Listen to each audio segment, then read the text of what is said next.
take na wannan zama shine lallai insha Allah ta'ala za mu riƙe amanan da aka bamu.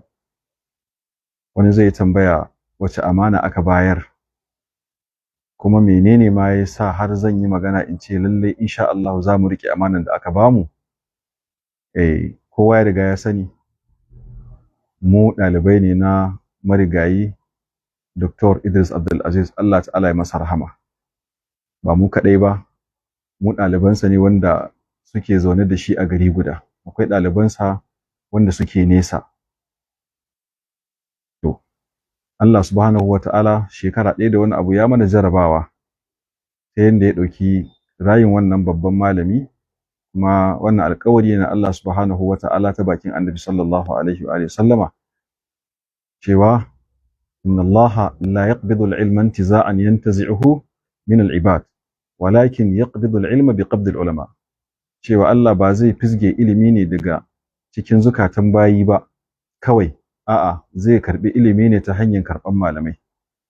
Hatta idza lam yubqi aliman, har ya zamanto Allah bai rage wani malami ba, to daga nan kuma ittakhadha an-nasu ru'usan juhalan, sai mutane su riki wasu jahilai kuma su zamanto su ne jagororin su.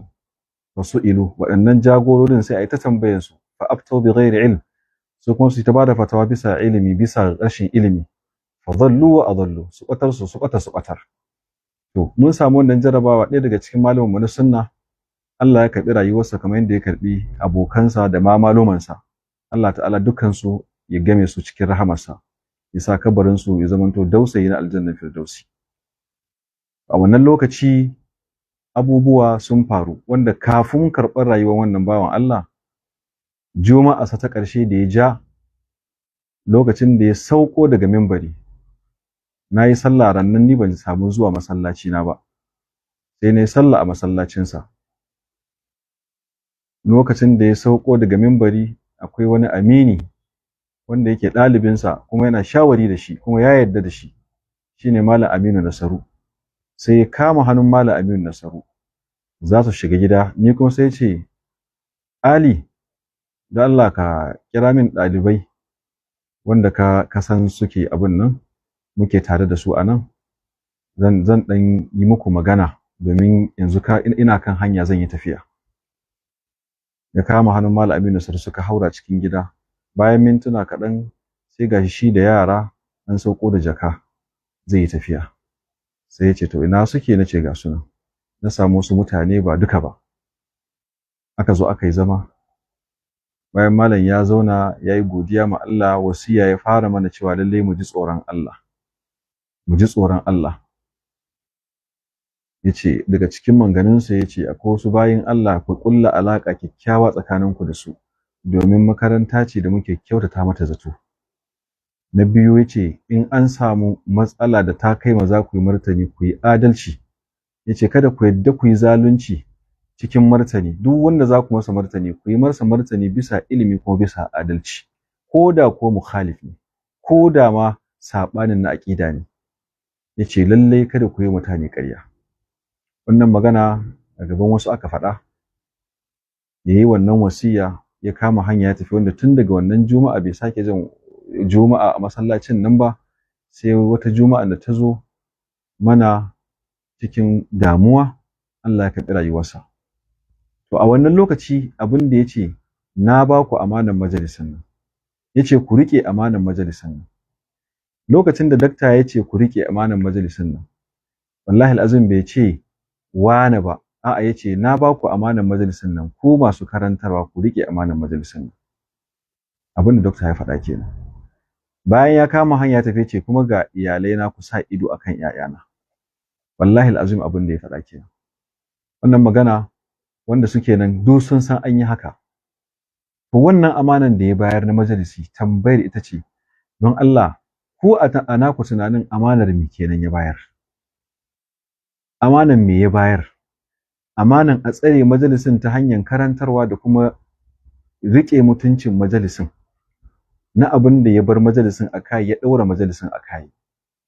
Kuma ba majalisinsa kaɗai ba, duk wasu majalis na addinin musulunci, ɗaliban abin da ake bukata a wajen su ne su kare martaban wannan majalisi, musamman idan sun san abubuwa na ƙa'idodi da shi mai majalisin ya kafa majalisin a kai, matuƙar ba ƙa'idodi ne suka saba ma shari'ar musulunci ba, to lallai ya kamata su iya bakin ƙoƙarin su tafi a kai.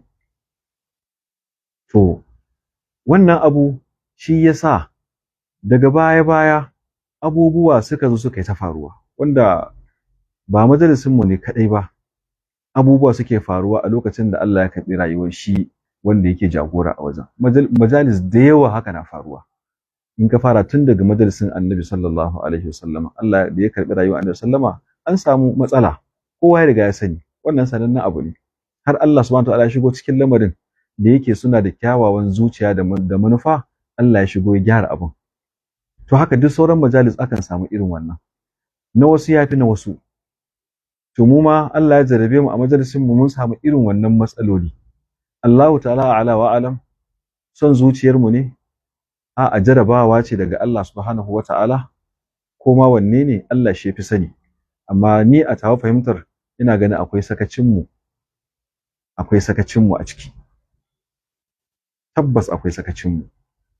To wannan zama da zan yi magana akan abubuwa ne kamar guda biyu a takaice.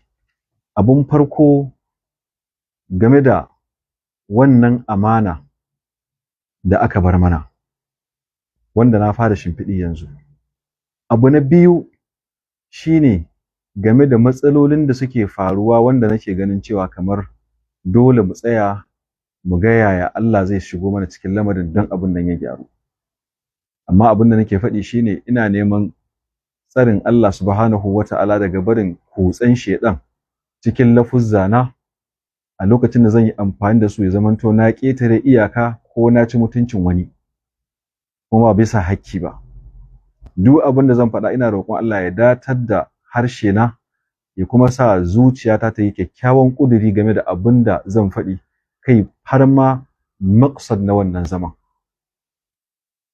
Kuma kada Allah ya jarabe ni ya zamanto na faɗi haka wai a baki ne kaɗai, amma zuciyata ba haka ta ƙudurce ba. In zan fara da matsaloli wanda yake na ɓangaren amana, daga cikin amanan majalisin nan, na yi wasu dai ko ba ma so a kira saboda muna program ne. Daga cikin amanan majalisin nan shine karantarwa. To dole mu tsaya mu karantar, kamar yadda yake karantarwa ko da yaushe tsawon shekaru 30 da nan, kusan 40 karantarwa yake yi. To amanan farko kenan, dole mu tsaya mu karantar. Na biyu, a lokacin da za mu karantar bisa abin da muka san cewa shine ilimi kuma ya tabbata. Kada mu karantar da abin da ba shi bane.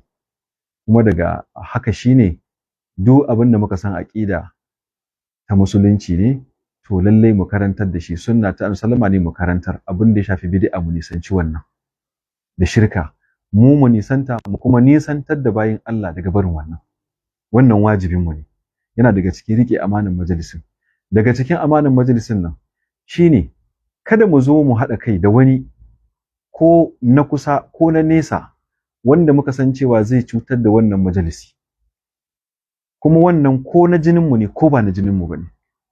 Idan muka yi haka mun rike amanan majalisi, idan muka yi akasin haka mun ci amanan majalisi. Wanda mu riga mun sani mai majalisin nan ba mutum ne wanda yake bibiyan mutane na roƙon su kuɗi ba, ko yake bibiyan gindin 'yan siyasa ba. Allahumma in sun kawo kansu yakan karɓe su da kyakkyawan tarba, baya musu kyakkyawan tarba ya ba su shawari, idan ya ga akwai abin da zai iya taimaka musu wanda suka bukata ya taimaka musu. Iya abin da yake kenan. To da zaran mun waye gari mun ce za mu sauka daga wannan layin, za mu koma neman kuɗi da wannan majalisi, to lallai mun ci amanan mai majalisin, mun ci amanan majalisin, ko mun ci amanan addinin Allah subhanahu wata'ala. Daga cikin amanan wannan majalisi shine a duk lokacin da muka ga ba daidai ba, ko a cikin majalisin ko a wajen majalisin, to dole ne mu yi gyara, saboda ɗabi'ar mai majalisin kenan. Idan ya ga abu zai gyara, kuma umarnin Allah ne, umarnin annabi ne sallallahu alaihi wa alihi wa sallam. Allah subhanahu wa ta'ala yake cewa kuntum khayra ummatin ukhrijat lin-nasi ta'muruna bil ma'ruf wa tanhauna 'anil munkar. Nabi sallama yake cewa man ra'a minkum munkaran falyughayyirhu bi yadihi, fa in lam yastati' fa bi lisanihi, fa in lam yastati' fa bi qalbihi, wa dhalika adhafu al-iman.